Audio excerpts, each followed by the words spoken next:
You call this cooperation between Harbingers? Cooperation involves communication, you know. Don't take it to heart, child.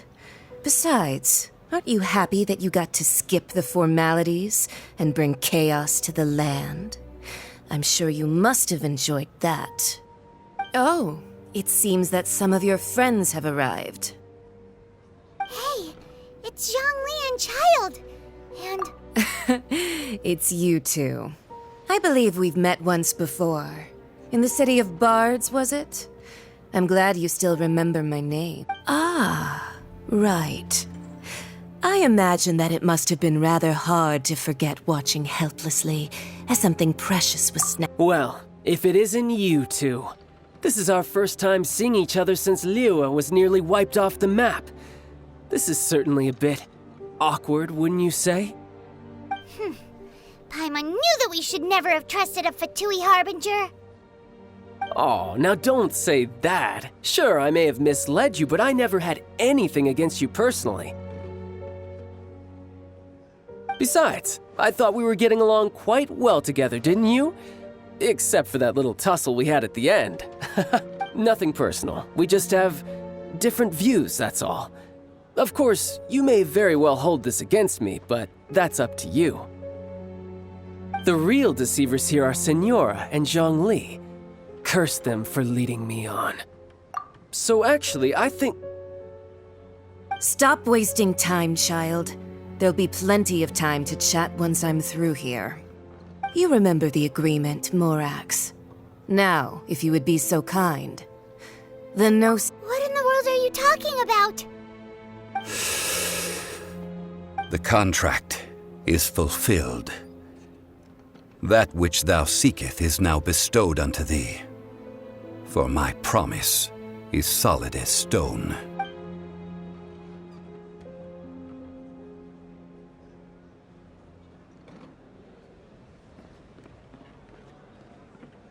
How sanctimonious. What? So you're the Lord of Chiao? No, wait! That's an exciting twist and all, but why give the Gnosis to the Fatui? I do not give it for free. I give it as agreed upon in the contract, for it is a matter solely between the Tsaritsa and I. Yeah, you don't think you went a little bit too far with that whole fake death thing? Everyone was preparing the ceremony for you, and splat! This big dragon falls out of the sky, and all of Lyric goes into an uproar. Talk about a disaster. Gathering all the forces that had been bubbling behind the scenes, and then stirring them together in a pot that was bound to boil over. That's what he wanted to see, am I right? Wait, what? Perhaps it's best that I explain. As you know, I've dwelt upon this world for more than 6,000 years. It is now 3,700 years ago that I founded Liyue together with the Adepti. Even boulders that can withstand whirlpools will erode with the passing of time.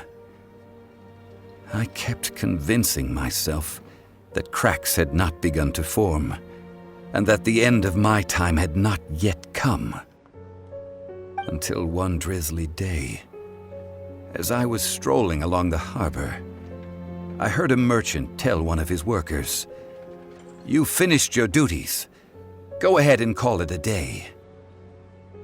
I stood motionless among the crowds, asking myself, have I already finished my duties? Oh, Zhongli, But as I began to consider relinquishing my divine role, I soon discovered that many reasons still remained to not hastily depart. Was Liyue, the city I had dwelt in for so long, already prepared to enter its next age? I decided that a test was needed in order to reveal the answer.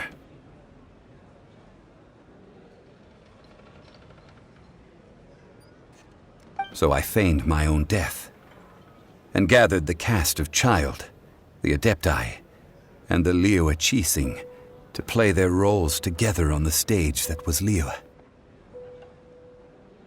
That's right, which is why I continued to safeguard the Gnosis until now.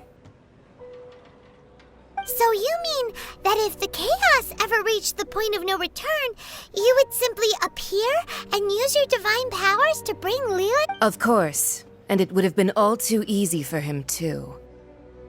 Just as a child quickly matures after losing their parents, so has Liyue matured when faced with the death of its... In the end, the resolution to all that has transpired was even more satisfactory than I could have hoped for. Take the Adepti, for instance. Owing to their years of seclusion, they were the least informed.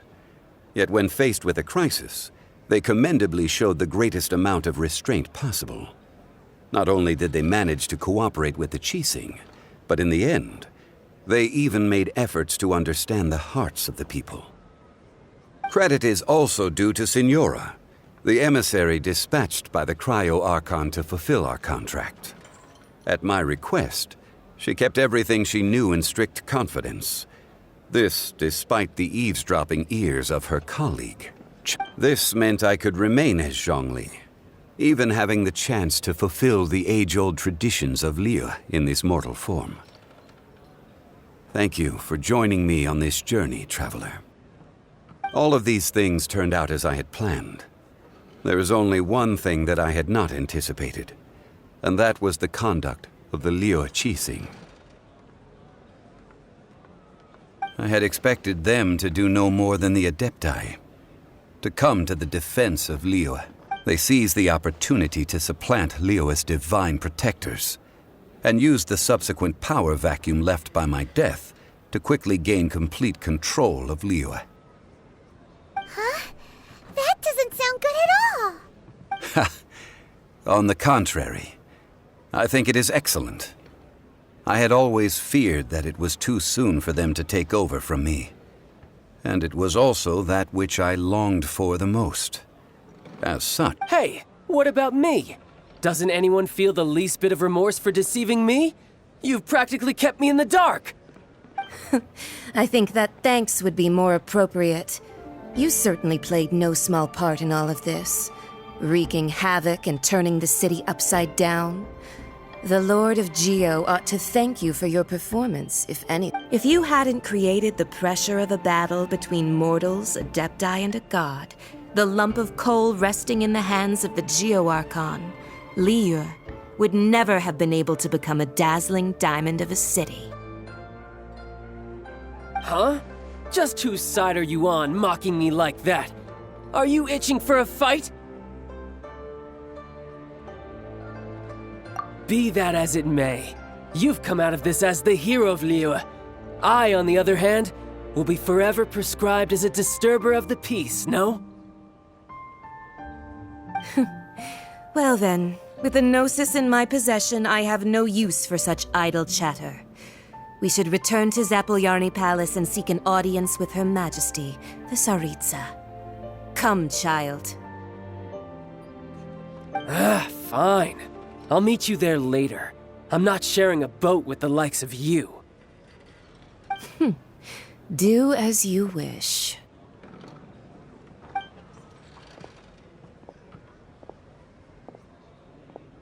Now then, is there anything else you wish to ask me? Right! As Zhongli always told us, a good trade is a fair trade. Paimon has no idea what could be a good trade for a no... Realistically speaking, there is no such thing. Huh? However, I am the god of contracts. For thousands of years, I have made countless contracts. If the deal... My agreement with the Cryo-Archon will be the last of my contracts as the Geo-Archon. As for the bargaining chip that the Tsaritsa used to balance the scales, uncover that answer for yourself in your future journeys.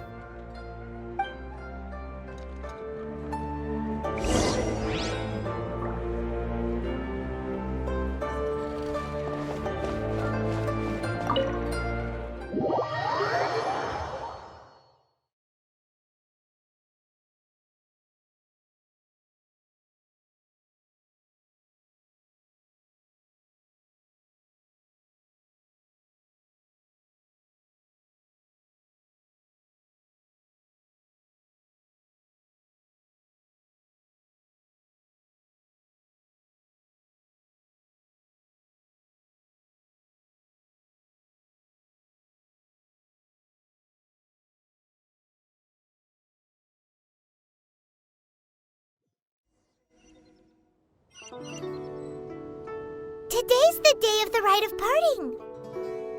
Although the star of the show is fake, we spent so much time trying to organize it, it would be a real shame not to go there now.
You know that god from the ocean couldn't have just shown up out of nowhere. I mean... Yes, and to think that this happened right on the heels of the incident with Rex Say, do you think the person who assassinated our lord and released that evil god might have been one and the same? Now that you mention it, that's very possible. Yeah, I mean, it all fits together. That person must have colluded with the evil god to harm Rex Lapis. Oh, that wicked, black-hearted scoundrel. Still, what sort of supernatural prowess must this person possess to be able to do such things? I have never heard of such a person in all my years. Ah, forget it. Guessing's no use to us. Look, the Millilith over there looks like he's about to make an announcement. Let's hear...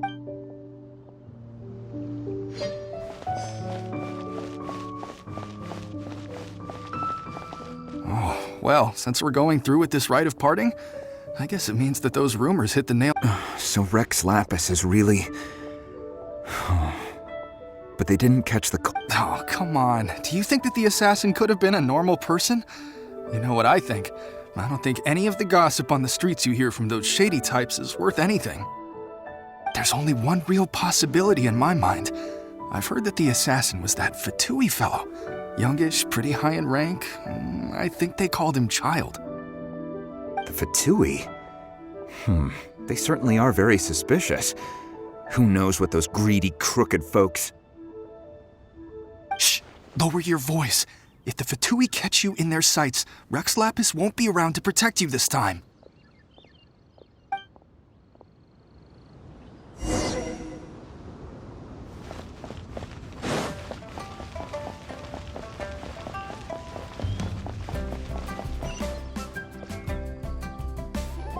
Hear ye all!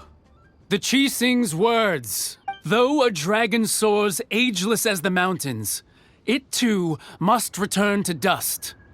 This is common knowledge. Gods and Adepti live glorious lives, but both light and shadow have their season. So too must they face divinely appointed trials. Rumors and hearsay abound on the streets that Rex Lapis was murdered. Now, let the truth be revealed. Having been thwarted in his trial, Rex Lapis's soul has recouped the celestial heights. Nor are they to believe street-born rumors or indulge in baseless speculation.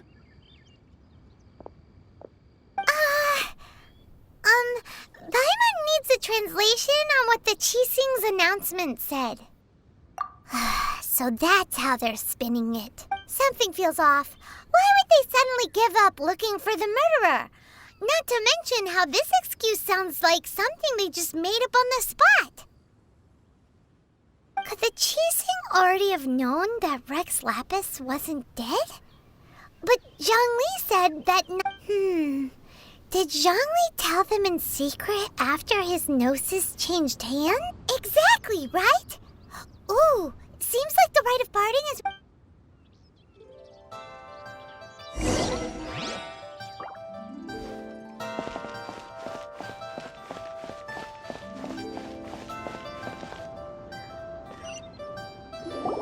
Look, it's Ningguang and Keqing. Are they saying something? Are their speeches over? As said previously, Rex Lapis's soul returning to the heavens is the end of the contract. And it is also the end of an era. 3,700 years of contracts burnt and reduced to ash. We, the people of Liyue, were indeed prosperous. But blinded by our prosperity, we forgot that time can be pitiless. The long, unending dream of our Archon walking among us.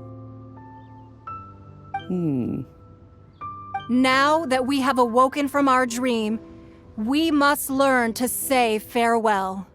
Will you stand with us as we re-establish our contracts? As we build a new age of prosperity? So concludes the words of Her Eminence the Tianquan. Does Her Eminence the Yuheng have anything to add? Huh? Is she looking this way?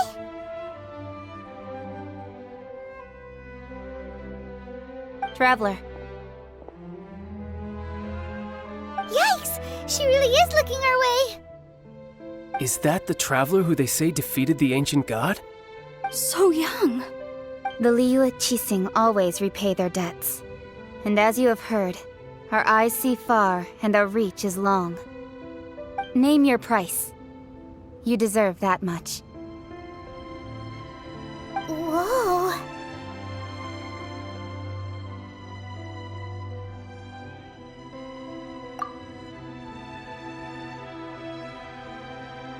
Well, could you help me put up some missing person posters?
if you were looking for someone.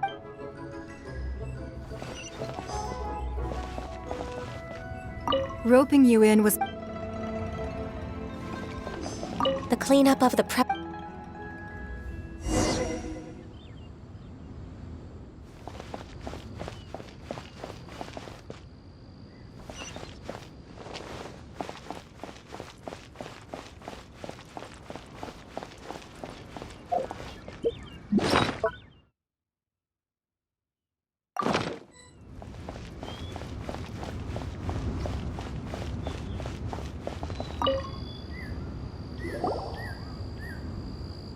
Hey, Zhongli! Look at this! Everyone in Liyue is caught up in their emotions. And here you are looking all relaxed. Why would I not feel more at ease after laying down the burden I have borne for 3,000... Right. If the two of you can spare the time, I should treat you to a meal. Ha! That sounds like big talk, Zhongli. Paimon might have believed you if you were treating us to some third-round knockout, but you'd have to pay out your nose. You're right. I do lack the Mora.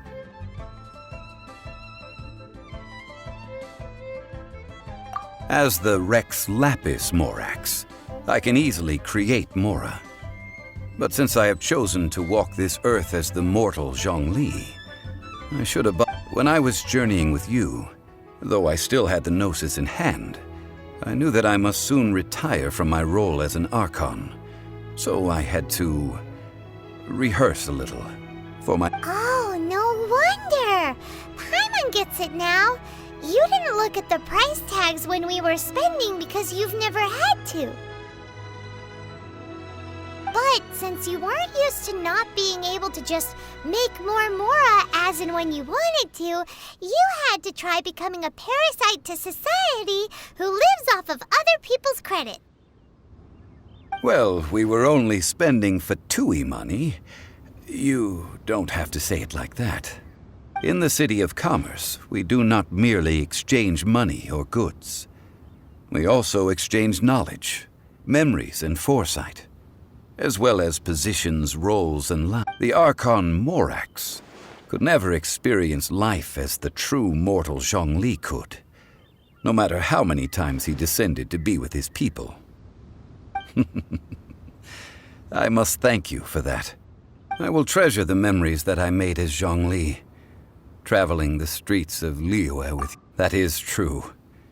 But there is no journey that does not end. Paimon thinks that we should make a move and continue our search for the Seven.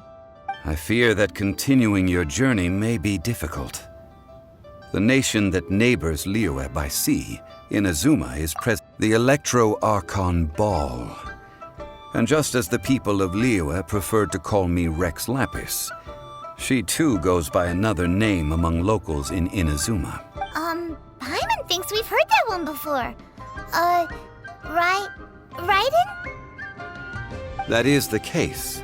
And since Raiden is also the shogun of Inazuma, people call her... That said, though people at the wharf were saying that the situation in Inazuma is very tense, Paimon doesn't remember that always being the case. Zhongli, since you're Rex Lapis, shouldn't you know something about what's happening there? Just how did Inazuma become a closed nation? It's because of visions. Visions? When faced with circumstances beyond their control, humans often bemoan their lack of power. But if a person shows true strength of will at a desperate and fateful moment in their life, the gods will look upon them with favor. This is what visions are. Magical foci bestowed upon those who have been acknowledged by the god. Uh-huh. That's how people in Teyvat see it. But starting from last year, the Raiden Shogun began promulgating the Vision Hunt Decree. Vision Hunt Decree? Yes.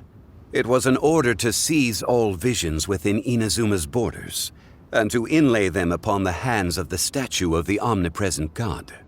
They want to seize visions. But why? Aren't visions blessings from the gods?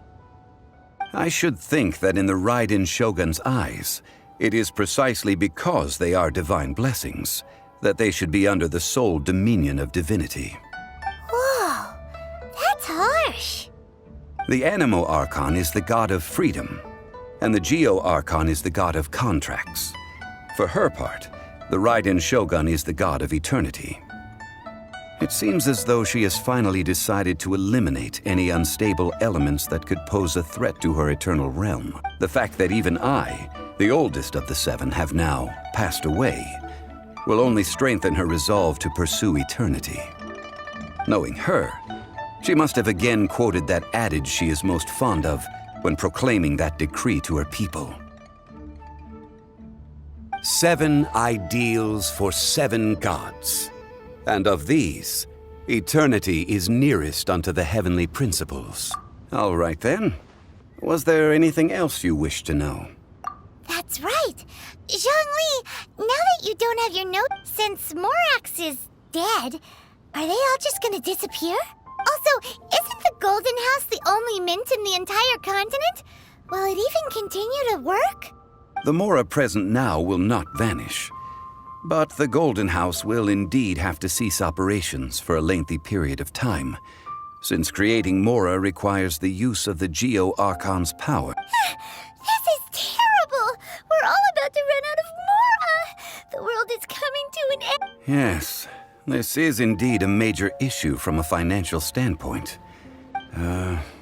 Well, I suppose we'll just leave such troublesome matters to the Liyue Qixing to debate. Then, did you at least set some private funds aside for yourself? Oh, a private fund. This does seem like a good logical comment. It's a shame.